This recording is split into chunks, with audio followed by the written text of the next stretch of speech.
Hi everybody, welcome back to another episode of the Jeep Journal, and today we'll be doing something interesting. We'll be installing a 2-inch spacer lift for Emily's JL Wrangler Rubicon.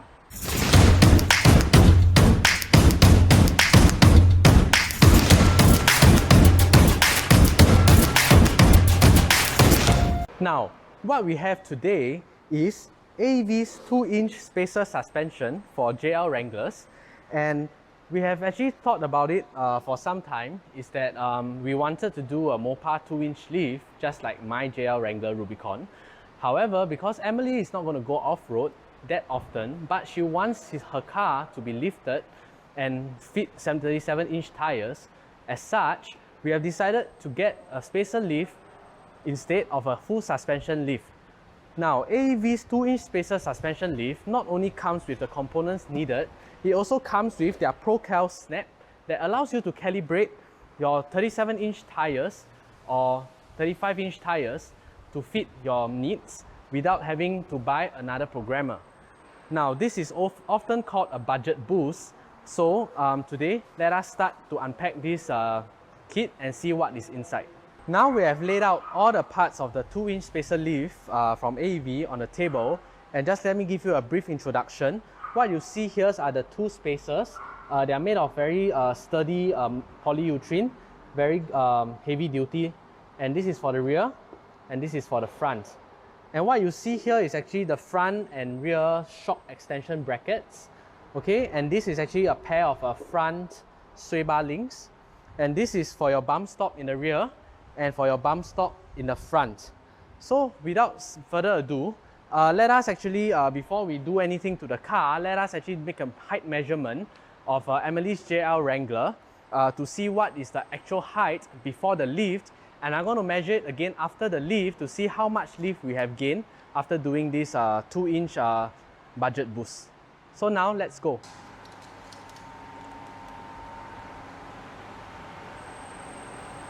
Okay, from what we can see here, the height of Emily's JL Wrangler Rubicon is around 179 cm, 1.79 meters, and it's around 75 inches. So let us make a comparison after we have done up the lift, and then we can do a better, clearer comparison. So now, without further ado, let's proceed to the rear of our Emily's JL Wrangler Rubicon and start the installation of the 2-inch spacer lift. What we're going to do now is we'll go ahead to remove the wheels from the rear of the JL Wrangler. So using a 22mm socket, we're going to go ahead to remove these 5 nuts. Okay, we'll go ahead to remove the wheels from the vehicle. Okay, and we'll set them aside.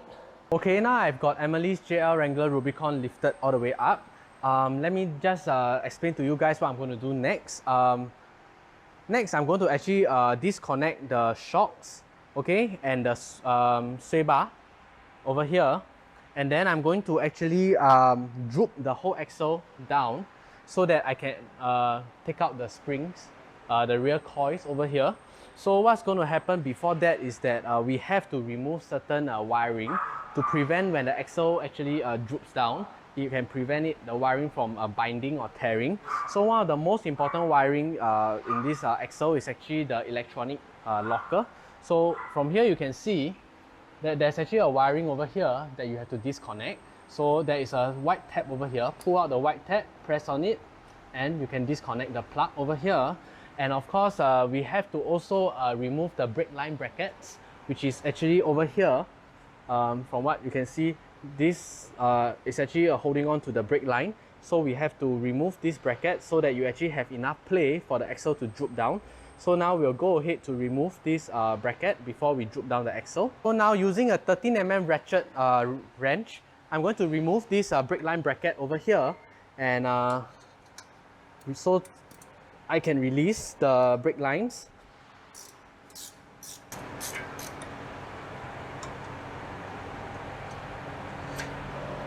Okay, so once this is removed, you can see that you actually have a lot of play.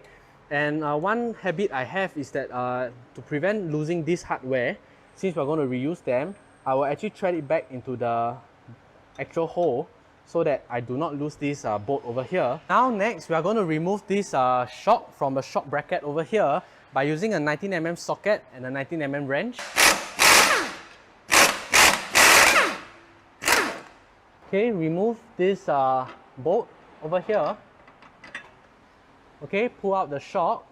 And like I say, to prevent losing this bolt and nut, I'm going to put this bolt and nut through the shock, and I'm going to thread it back in. Okay, after removing the shocks, we are going to go ahead to remove the sway bar linkage over here by using a 19mm wrench and a 19mm socket. Okay, so after we remove it, we are going to remove the bolts, pull up the sway bar, and we are going to thread the bolt and the washer back in so that we do not lose them. Now using a 21mm socket, we are going to remove this bolt over here to loosen up the track bar over here. So this track bar is held by this bolt here and a flag nut behind. So we will just go ahead to remove it. Now after removing everything we should need to remove, the track bar, the shock and also the sway bar linkage, we'll actually go ahead to lower down this jack so that we actually droop the axle down on one side, and you can see that the shocks are almost loose, so we'll continue jacking it down. Be very careful, be slow. You do not want this whole axle to collapse on one side. So as I continue to go down, okay, you can see that I can very easily take out the rear coil. So now what is going to be left is we are going to remove the spring pad on top over here, and we're going to replace it with the AEV's 2-inch spring pad. So now we'll go ahead to remove the spring pad, the top spring pad over here, and you can see that the top spring pad is actually indexed. There's a tab over here, and also the spring is also there's actually a tab over here to guide the end of the spring in, meaning when you actually replace the spring back up, you have to lie the end of the spring against this tab over here. And we'll go ahead to have a look at the AEV's 2-inch spacer. So you can see that this is the stock spring pad, and this is actually the AEV's 2-inch leaf spring pad. Same thing, it has a isolator here, okay, and of course it has a tab here to keep the spring indexed. Now I'm going to be installing the spring and the spacer leaf up. Okay, so now once you have the spring pad up here and the spring in, what we're going to do is we're going to jack the axle up, okay, so that the spring will start to fill up the space. So you have to remember that these springs are actually indexed. So what I'm doing now is I'm ensuring that this spring is actually indexed properly to the tab, so that there'll be no problems with it. So we can see that okay, the springs are intact. So now what we're going to do next is we are going to push up the axle furthermore so that this thing is actually more in place, and then we'll move on to the next step. Okay, so now after we ensure that the spring is seated nicely in the spring perch and also the spacer and is indexed properly, what we're going to do next is we're going to install these shock extension brackets, as the height of the car is now being spaced out 2-inch. So this actually compensates for the lift, and will actually ensure that this shock does not overextend. So what you're going to do is very simple. Okay, what you have here is just put the shock bracket over here. Okay, there is actually a nut below that you have to secure it with, and a square washer, okay, and also a nut to actually bolt it up. So let's us tighten this thing. Okay, so once it's stable, we are going to use the hardware provided by AEV to actually secure this bracket over here. So it has a sleeve that you have to go through. Okay, it comes out from the other side, and we're going to use a nut to actually tighten it all up.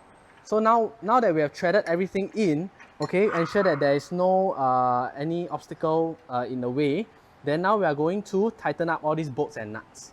Before we actually tighten up this extension bracket from AEV, while it's loose over here so that there's some play in it, I'm going to tighten this shock back to this bracket over here.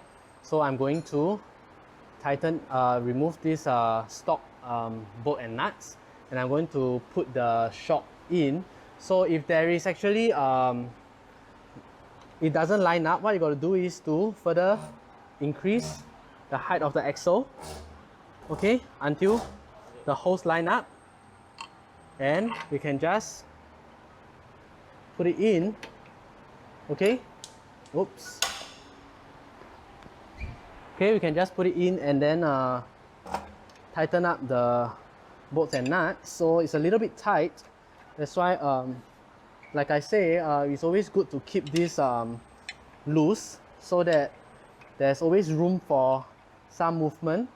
So I'm going to turn this a little, okay.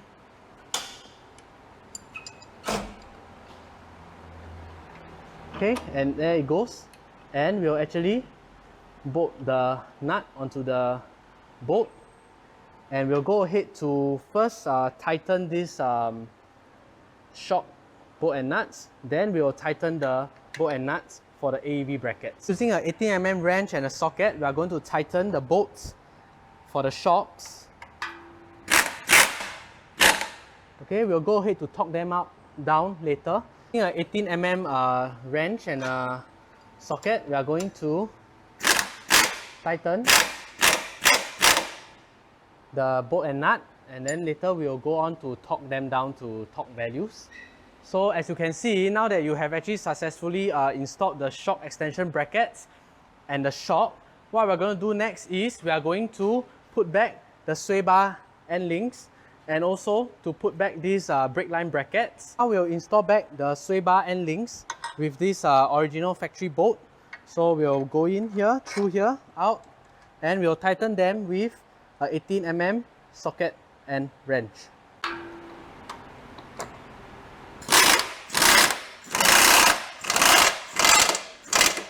I'll go ahead to put back this brake line bracket here, okay, and bolt it up with a 13mm wrench.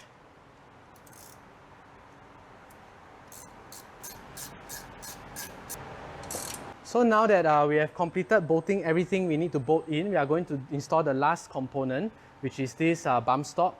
So this bump stop extension is actually bolted in by two countersunk screws, and then there's two holes on the axle that you just have to push it through.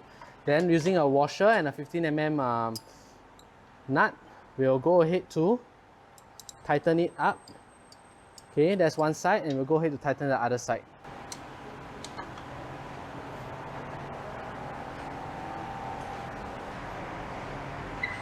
Okay, as you can see, after tightening up the bump stop extension, this part of the Jeep is done. Okay, everything is bolted in. We'll torque them into values, to the recommended values when the Jeep is on the ground. So everything is up, the sway bar link, the shock, okay, the brake bracket, and also this spring, the spring spacer up there. Okay, and also this bump stop extension. So now we'll go ahead to actually work on the other side, okay, and it will exactly be the same as what I just illustrated to you guys. So I'm going to go into time-lapse mode. After we have done the other side, then we will put back this track bar. Okay, this you can see we have removed the track bar just now to help in the lowering of the axle. So after we are done with the stuff we need to do on the other side, we are going to go ahead to put this track bar back in, and when the car is back on the ground, we'll torque it into factory values.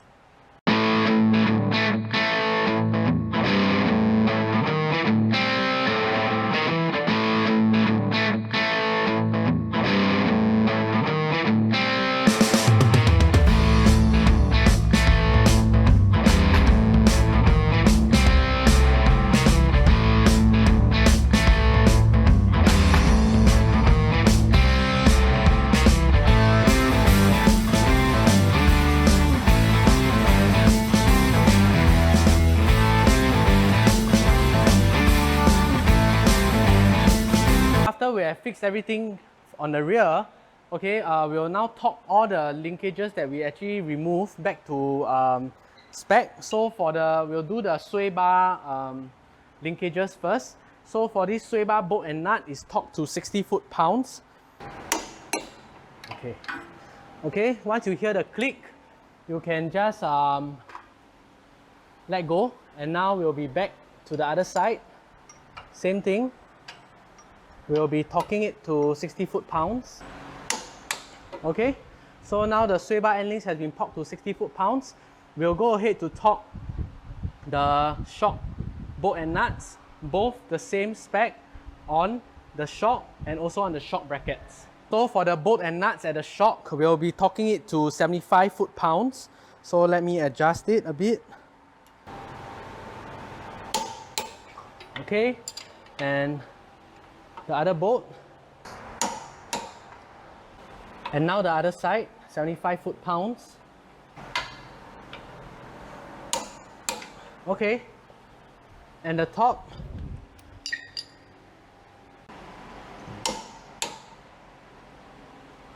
Okay, so now we have actually torqued down all the bolts and nuts for the shocks and for the sway bar end links on both sides.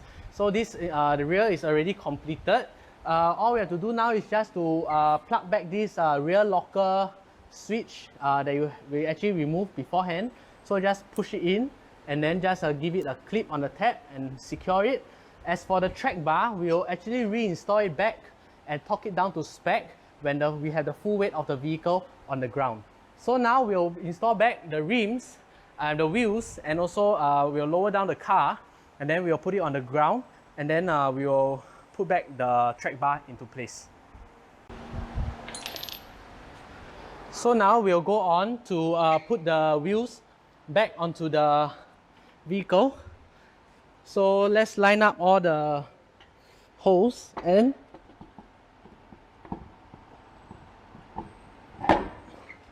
okay, put in a nut.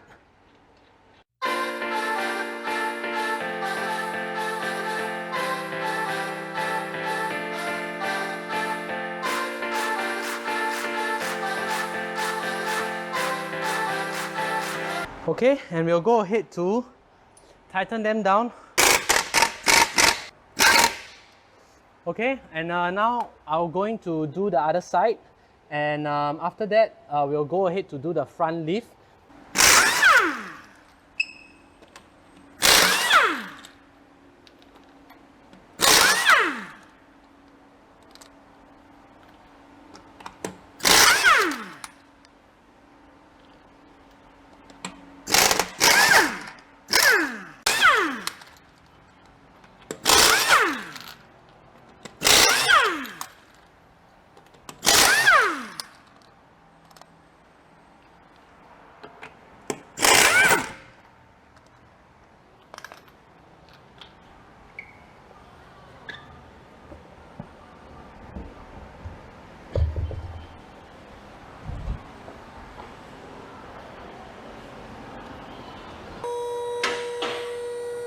Okay, now that we have removed the wheels in the front axle and lifted the Jeep up on the car lift, okay, there are two things that you need to remove, just like the rear axle, but the rear axle only had one cable to remove, but for the front axle we have two cables to remove.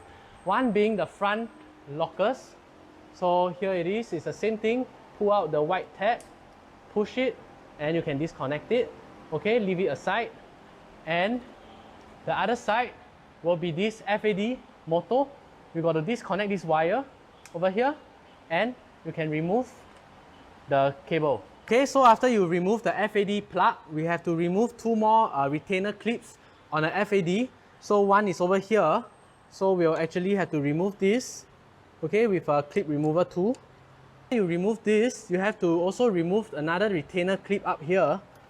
Okay, so after removing this FAD plug, you need to remove two clips here, one over here and one over here that actually attaches to the FAD motor, and also one onto a part of the frame. So we got to remove this so that you have enough free play, you can droop the whole axle down.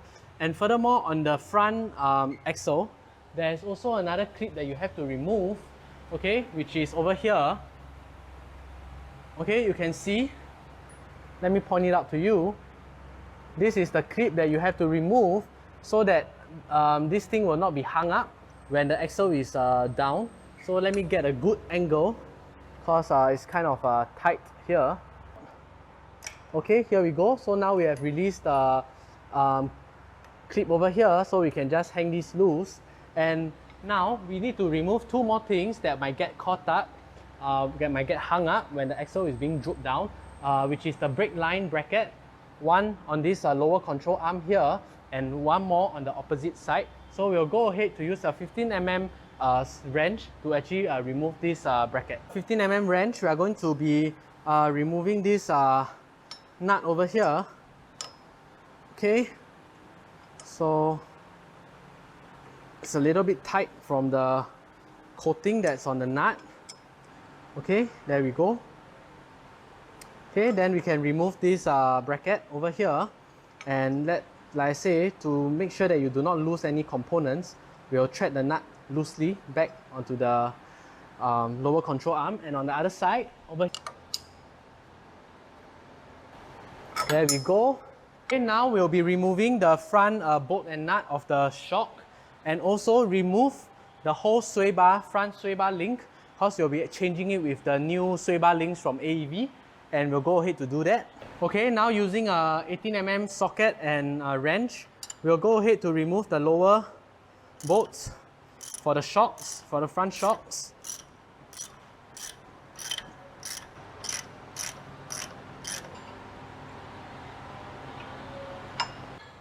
Okay, so now that we have removed the bolt and nuts, like I say, just like the back, we are going to put back these bolt and nuts onto the shock so that we do not lose them.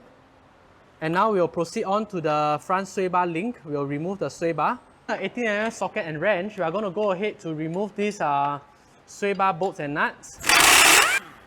Okay, and we are also going to remove the top sway bar, because we'll be changing out this sway bar.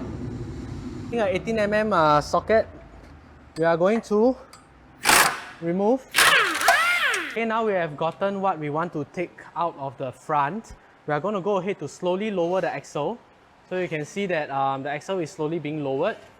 Okay, while lowering, do ensure that there are no cables that are being hung up, because you don't want any of the cables to break, especially the brake cables.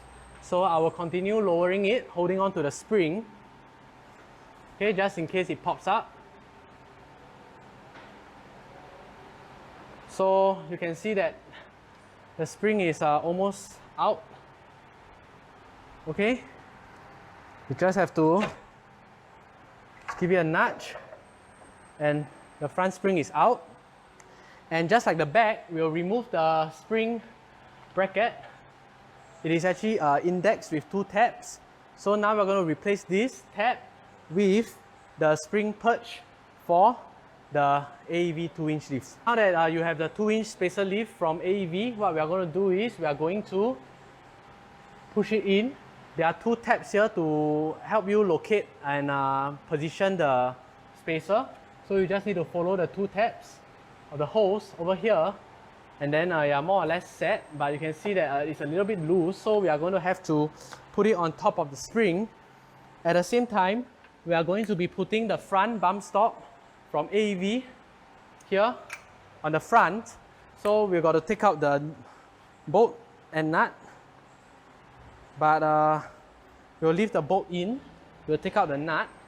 Okay, so this will go through down like that. Okay, so what I got to do now is put this front spacer in.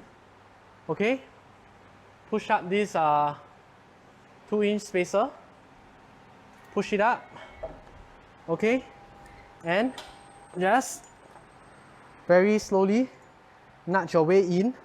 But you can see that we still need to lower this axle further, so let us lower it slowly. Okay, together with the bump stop, and you can see that the bump stop is in. So we are going to position the spring a little. As you can see over here in this front spring isolator, there's actually an index over here So it's for the front of this spring to actually lean on. So this is indexed, so do keep a lookout. And now we'll slowly lift up the axle, okay, because we got to position the spring in.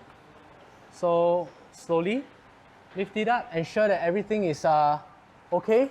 Okay, so now before you actually do anything else, since the front bump stop is already in, we are going to tighten it, the front bump stop, with the number 8 Allen key and also a 15mm nut. Okay, it's almost there.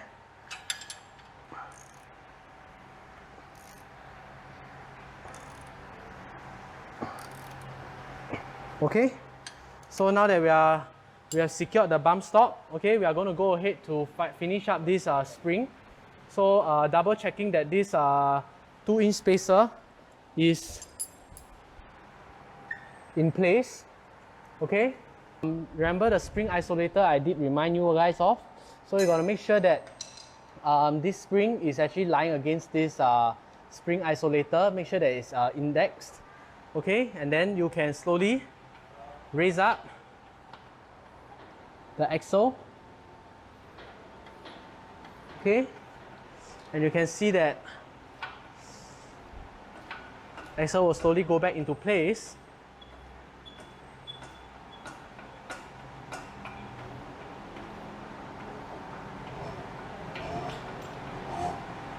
Okay, so now that we are almost level, you can see that the spring is in, the bump stop is in. So what is left will be that we need to install the extension bracket for the shock.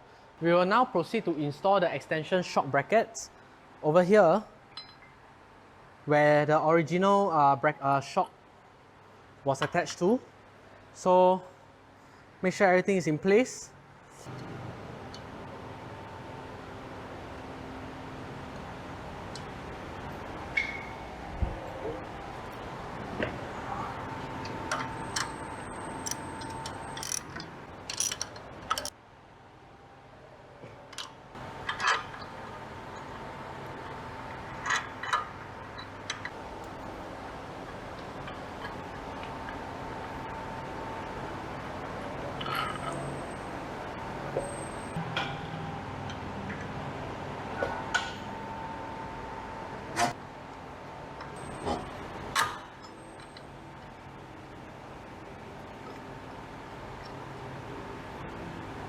Now go ahead to tighten the bolts and nuts for the shock brackets, and then we'll go ahead to tighten the shock bolt and nuts. So here we go.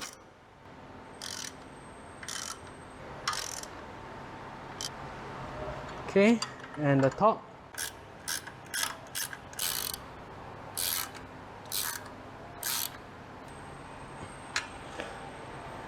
Okay, now that we have finished installing the shock, we'll go ahead to install the new sway bar link given by AEV back onto the sway bar position.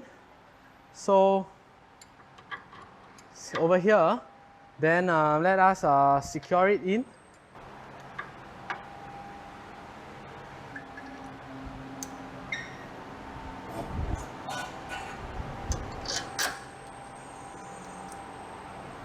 Uh, 18mm socket, we are going to tighten the sway bar.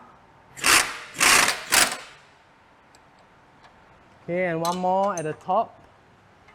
But I think the one on the top is a little bit tricky because it's being blocked by this bracket, the track bar bracket over here. So we are just going to go ahead to use.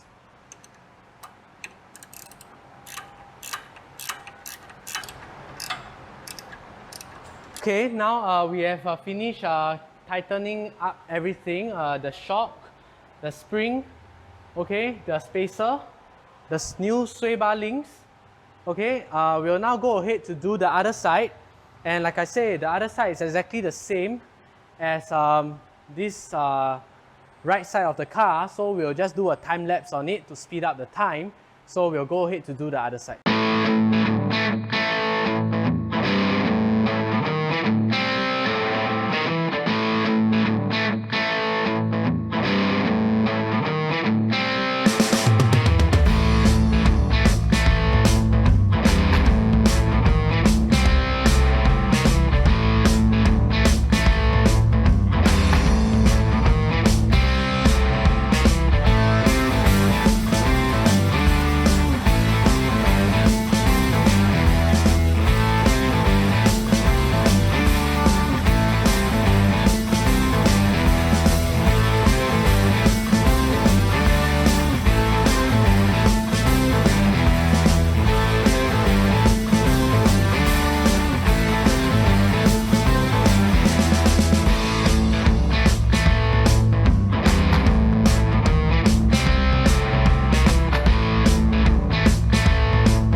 have actually fixed up everything. What we're going to do now is going to torque all the components into spec. So for this shock arm, okay, all these bolts will be torqued to 75 foot-pounds. So once you adjust to 75 foot-pounds, you can go ahead to torque them now.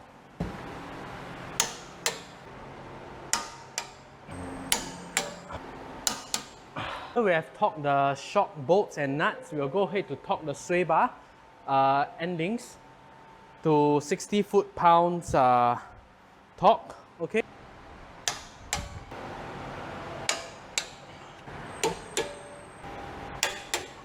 Okay, now we have finished torquing everything to spec. We are going to lower down the car, install back the wheels, and before we forget, we have the rear track bar that we need to actually bolt it up and torque it back to factory specs. So now let's go ahead to lower the car and put up the wheels.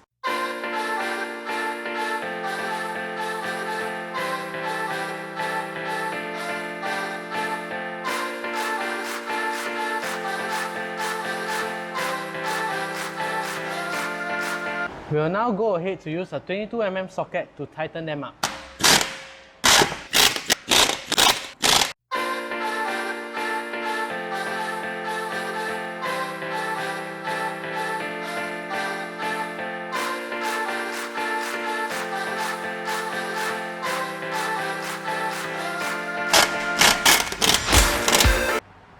Okay, so now that once all 4 wheels are on the ground, we are going to fix back the track bar that we just dismantled for the rear during the rear installation of the AEV 2-inch spacer lift.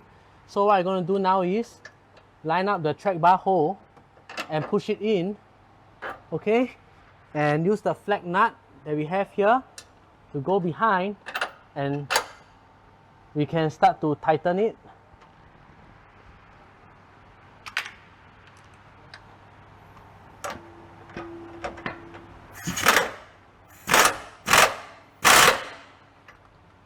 Okay, so once we have finished tightening it, we have to torque it down to spec.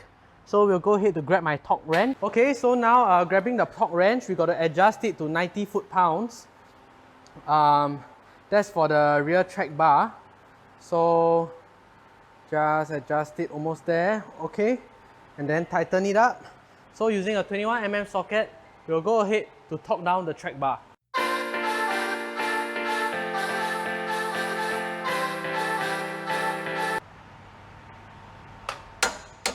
Okay, so now we've done torquing it down. So let me come out. Okay, so you can see that Emily's JL Wrangler Rubicon has been lifted 2 inches using the AEV 2-inch spacer lift. So you can see that now there's a lot of clearance in the wheel well. It will definitely fit a 35-inch that's on the way here for Emily. So before we end this session, let us actually measure the height from top to bottom again. So let me go grab my wooden pole and my measuring tape. Okay, so I got out the measuring tape again, and let me give it a good measure. And you can see that now it is actually 1.845 meters. That's around 73 inches. So you can see that it has been raised 2 inches, slightly more, but we will expect it to settle down a little bit because Emily will be installing her front metal bumper, rear metal bumper, and maybe a winch. So it's going to be heavy, it's going to weigh down on the car. So let us keep track of it. And now what we have to do is bring this car out for a drive to check on steering issues, if there are any. Or let's say if the steering wheel is not centered. If the steering wheel is not centered, all we have to do is just to go down to the drag link, unlock it, and then just give it a few twists. But first of all, before I show you how to do it, I will definitely have to go for a test drive. And hopefully everything is well and we don't have to adjust anything. So thank you very much for watching this episode. I'll keep you guys updated on the 2-inch AEV spacer lift. And I hope you guys enjoyed this episode. And I think this episode, Emily is very excited because finally her car is getting a 2-inch lift. Although it's not a suspension lift, but a spacer lift will just do the job for everyday usage on road. Thank you very much. And thank you.